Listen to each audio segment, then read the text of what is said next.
अगली खबर राजसमंद से सामने आ रही है। राजस्थान विधानसभा चुनाव 2023 से जुड़ी बड़ी खबर राजसमंद की, जहां पर कुंभलगढ़ विधानसभा सीट पर बीजेपी और कांग्रेस के कार्यकर्ता आमने सामने हो गए हैं। कांग्रेस प्रत्याशी योगेंद्र सिंह परमार के समर्थकों पर मारपीट करने के आरोप लगे हैं।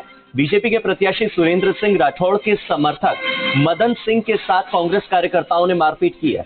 कुंभलगढ़ से बीजेपी प्रत्याशी सुरेंद्र सिंह राठौड़ के समर्थकों के साथ मारपीट का मामला अब थाने जा पहुंचा है।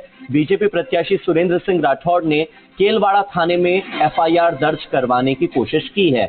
मुकदमा दर्ज करवा दिया है। कुंभलगढ़ विधानसभा में बीजेपी कार्यकर्ताओं को लगातार धमकियां मिल रही थी, कांग्रेस की ओर से ये धमकियां मिल रही थी और अब बीजेपी के एक कार्यकर्ता के साथ बहुत ज्यादा मारपीट की है। हिंसक घटना को अंजाम दिया है कांग्रेस के कार्यकर्ताओं ने। लगातार कांग्रेस की ओर से धमकियां मिल रही थी और कांग्रेस के कार्यकर्ताओं ने या कहें कि कांग्रेस प्रत्याशी के समर्थकों ने ये मारपीट की है। सुरेंद्र सिंह राठौड़ जो कि बीजेपी के उम्मीदवार हैं, उन्होंने चुनाव आयोग से ये मांग की है कि कुंभलगढ़ और कनूजा के साथ ही कड़िया पंचायत में स्पेशल फोर्स लगाई जाए ताकि लोकतंत्र की परंपरा को कायम रखा जा सके और मतदान सफलतापूर्वक हो सके, शांतिपूर्वक हो सके और सौहार्द के साथ हो सके। मतदाताओं को डर न लगे, क्योंकि बीजेपी प्रत्याशी के समर्थकों के साथ हुई मारपीट के बाद अब आम मतदाता बीजेपी के समर्थन में वोट करने से पहले 2 बार सोचेगा, अपने घर से निकलने से पहले 100 बार सोचेगा। और फिलहाल थाने में मामला दर्ज होते ही पुलिस प्रशासन ने अब उचित कार्रवाई का आश्वासन दिया है। देखना यह होगा कि इस मामले पर पुलिस क्या एक्शन लेती है और देखना यह भी होगा कि निर्वाचन आयोग और चुनाव आयोग की ओर से इस पर क्या एक्शन लिया जाता है। मेरे सहयोगी देवेंद्र शर्मा जुड़ गए हैं, सीधे देवेंद्र का रुख कर लेते हैं। देवेंद्र, अब ये जो पूरी वारदात हुई है, इस वजह से जहां बीजेपी समर्थकों में अब भय है, एक बार समर्थक तो फिर भी घर से निकल जाएंगे, लेकिन आम मतदाता बीजेपी को वोट करने से पहले 100 बार सोचेगा, अपने घर से निकलने से पहले 100 बार सोचेगा, क्योंकि इस तरह की हिंसक घटनाएं कहीं ना कहीं मतदाताओं के मन मस्तिष्क पर प्रभाव डालती हैं। चुनाव आयोग इस पर क्या एक्शन लेगा?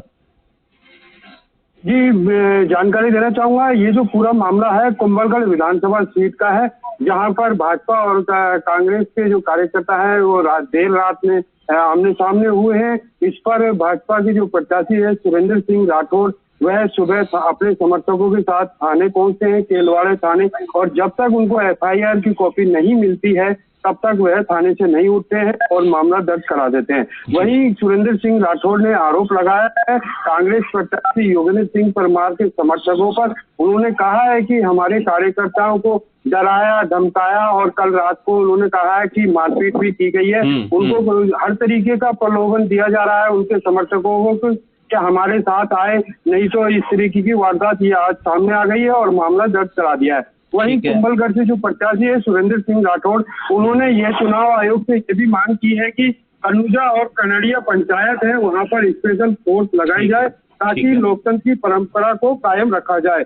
फिलहाल पूरा देवेंद्र, ये तो एक पक्ष हो गया। कांग्रेस प्रत्याशी योगेंद्र सिंह परमार का पक्ष क्या है? उनकी ओर से कोई बयान आया हो तो वो भी बता दीजिए आप। बिल्कुल, उनसे भी बात करनी चाहिए थी, तो उनके जो समर्थक हैं उनसे बात हुई। उन्होंने कहा कि अभी योगेंद्र सिंह परमार किसी मीटिंग में व्यस्त है, तो उनसे बात करने का संपर्क किया गया, लेकिन उनसे इस मामले में बात नहीं हो पाई है। हम उन्होंने जो आरोप लगाया है वह बता रहे हैं और जो थाने में मामला दर्ज हुआ है वो पुष्टि कर रहे हैं। जी, ओके, बहुत बहुत शुक्रिया आपका इस जानकारी के लिए। फिलहाल इस खबर से जुड़ी एक आधिकारिक बयान है जो अपने दर्शकों को सुनाना बहुत जरूरी है, वो सुना देते हैं। पहले मदन सिंह के साथ मारपीट की, धमकी दी, या तो प्रेम से मान जा या पैसों से मान जा, कैसे भी मान जा, या हेरे छोड़ के चला जा, ऐसी बातें करके धमकियां दे रहे हैं। और वो धमकी देने वाले हैं शंकर जी जोशी ने मेरे गाड़ी के सामने भी गाड़ी खड़ी की थी, लेकिन मैंने उनको स्वीकार करके आगे निकल गया हूँ। इस तरह से कार्यकर्ताओं को धमकी दी जा रही है। खबर सवाई माधोपुर